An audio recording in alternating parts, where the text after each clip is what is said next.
So here we have the Ford Galaxy Titanium X Automatic on a 17 plate. I'm going to start off by showing you around the outside of the car, and then we'll hop in and I'll run through some controls on the inside. But from the outside you'll see it's a 5-door car with alloy wheels and tinted windows. Let's start off inside the boot and then work our way around the rest of the car from there. So the tailgate on this car opens electronically, either off of the key or off of the handle on the tailgate itself.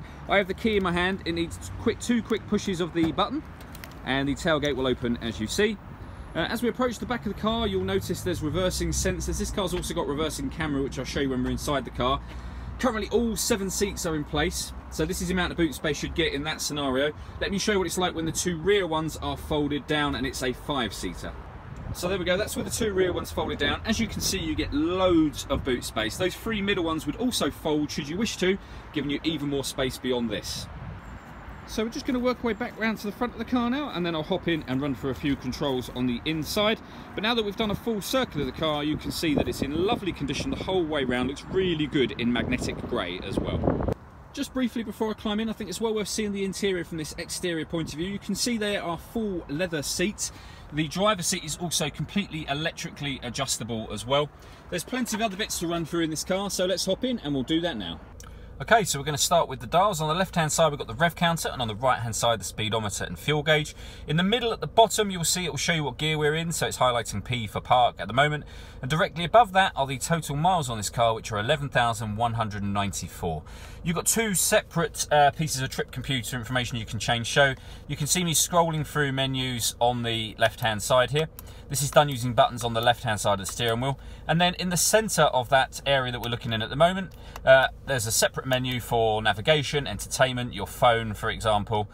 So we can go to navigation. It will show us the compass at the moment, but if we had directions up it would show us what direction we were headed in. Those adjustments I was making are done left hand side menu, right hand side menu with those buttons just there. This car's also got cruise control and speed limiter, and then on the right hand side we've got stereo controls as well as voice activation just there. So hitting that will mean you can dial anyone in your contacts list without getting your phone out of your pocket. It also works for directions on the satellite navigation as well. Directly behind the steering wheel you'll see we've got a minus paddle on this side and a plus on the other. That is so that you can change gears manually should you wish to on this automatic gearbox. Over in the centre here is the touch screen where you can pair a phone amongst other things. So where it says add device, if you were to tap that box, you'd then be able to pair your phone from there. When it comes to audio, we'll turn that on now and just turn the volume down a moment. There you go. So when it comes to audio, there's a few different ways to listen to music on this car. If you hit sources, you'll be able to see those. So AM, FM and DAB digital radio. The car's got a CD player. You can stream music wirelessly via Bluetooth audio, and there's a full video on exactly how that works on our Facebook page.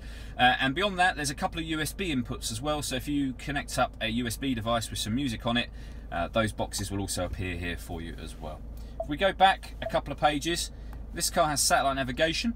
Very easy to use. Hit destination, you can then either input a postcode or you can go to a previously input destination or a point of interest. Again, there's a full video of that on our Facebook page should you wish to check that one out. Also, before I move down, in fact, off of this screen, this car has the colour reversing camera. So if I pop it in reverse, which I've just done, obviously you can see the colour image, and the guidelines shown on the ground are showing you what direction the car would be heading in relation to the image that you see on the screen. So really easy to park, along with the front and rear parking sensors as well.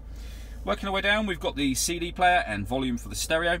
We then have dual zone climate control, so you can adjust the temperature down and up on the left hand side of the car, same on the right, and whatever temperature you select will show up on the main screen. So driver and passenger temperatures just there. Fan speed will also show up here, and that is done controlled by using these buttons in the middle just here. Then directly beneath that we've got your heated rear screen, heated front screen, heated driver seat and heated passenger seat as well. So really fantastic, especially this time of year. Opening this little cubby hole will reveal the 2 USB inputs that I mentioned, as well as a 12-volt charging socket. We then have the fully automatic gearbox, and to the right hand side of the gearbox we've got 3 buttons, so we can turn on or off the front parking sensors. We can turn off the stop and start, so this car is designed to cut out when you're stationary in traffic to save you fuel.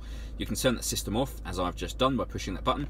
And then lastly, for the buttons down here, this one is where the car is able to park itself. So up on the screen, having just pushed that button, you can see that it's saying that it's going to search for space on the left and parallel park. You can also park perpendicular parking, so in a parking bay in a supermarket, for example. And there's a good full-length video on exactly how that works on our Facebook page. I'd strongly recommend checking that one out. Just lastly, I will finish up by showing you the sunroof on this car. So it's a full panoramic roof. You've got a few controls just up here. This will open the sun visor for the roof, which I'll show you working in a moment. This will open the roof, the sunroof section, the glass section back, or shut it, and that will tilt the glass section. Let me show you how that works now. Okay, so the first thing we're going to do is open up the sun visor by pushing the buttons on the right hand side of that console up there. It will stop halfway, push it again, just once, one quick push, and it will open all the way to the back. Once you open that, you've then got a couple of options with the sunroof. You can either tilt the sunroof, so it'll open that front section just as a tilt, or you can open the sliding section of that sunroof should you wish to, by pushing this button here. So not only does it let in a huge amount of light, as you can see, but a lot of air as well. All that leaves me to say is thank you for taking the time to watch this video. If you'd like to come and see the car in person and have a test drive, please feel free to call any of our MJA sites. We'd love to hear from you soon.